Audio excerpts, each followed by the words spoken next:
Now we see global oil prices edged higher today for the third straight session, with Brent crude futures up about 23 cents, about 0.3% at $78.56 a barrel, while we see the cheaper grade US WTI not getting about 29 cents, about 0.4% to $75.52 a barrel. We also see for gold prices, that also firmed today. Spot gold rose by 0.7% at $2,398 per ounce, and on track to snap a five-session losing streak. That's for U.S. Gold futures, and that was at $2,437. For more now, let's talk to Carlo Alberto de Casa, the senior market analyst, joining me via Zoom. Great to have you on the show. Hello, Carlo. Can you hear me? Good afternoon. Sorry. Thank you very much for inviting me. Yeah, great to have you again. So it's been quite the week for major commodities. Looking at oil now, do you think the $70 level will hold? That's for Brent and WTI. For the time being, the scenario for oil remains quite challenging. The oil price dropped significantly last Friday in the first part of this week, when the risk-off scenario was dominating the scenario on the markets. Concerns about a potential recession in the US, and not only in the US, pulled down the price. There are anyway some elements supporting the price, and we can include in them the rising tensions that unfortunately we're seeing in the Middle East following an Israel attack on Iranian territory and escalation, the risk of further escalation of tension.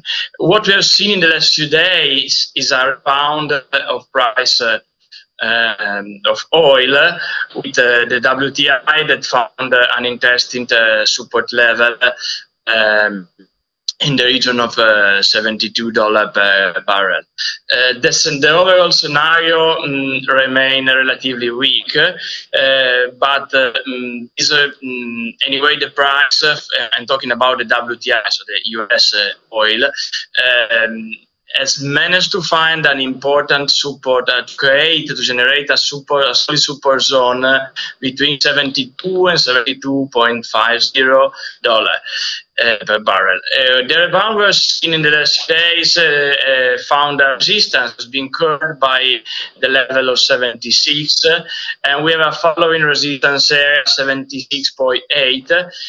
A clear signal of recovery and the strength will arrive only if WTI can jump and surpass 79.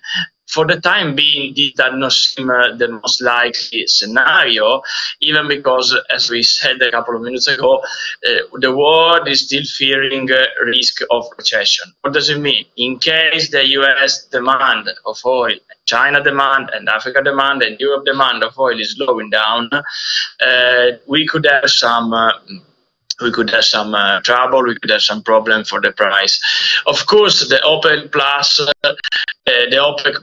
can reduce the supply of oil in order to keep prices high, but we should still understand how big can be the decline in the demand of oil.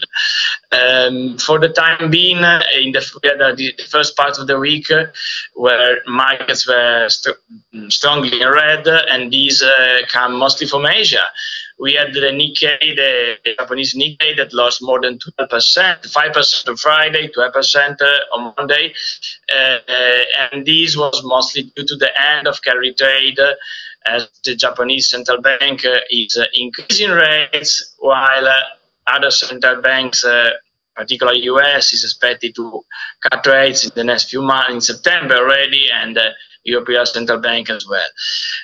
Therefore, Yeah, definitely. Watching out for what the central bankers are going to do next. But what are you seeing for gold prices and oil as we get into, as this week, winds down? What are you seeing for next week? Gold prices? Yeah, for gold prices and oil. Yeah. Okay, yeah, for the time being, we have seen a decline of gold, which are turning in the region of $2,400. I still see a bit of turmoil, a bit of the market is still waiting for some further direction, which can come from central banks. I don't see big chances of major decline for gold, so I see gold in a stronger position than oil, and that's quite simple. In case of a recession, oil can be strongly impacted. In case of a recession, the industrial demand of gold is relatively low, is less than 10%. In case of a recession, gold can play its traditional role of safe haven and can be supported by investment demand and will remain a significant asset for investor portfolio. A final consideration about silver that declined below 27.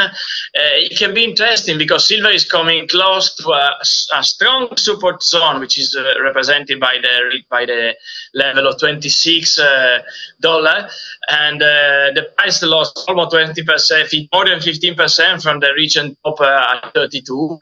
Therefore, I think that silver should be monitored, and we should put silver in watch list, as it can be very interesting in the next few weeks. Keep watching out for that, because we've seen even when gold is in the green, so most of the time we see silver. That's recently silver on the downside. But thank you so much. It's great having your perspective, Carlo Alberto De Casa, Senior Market Analyst. Thank you so much. Thank you very much.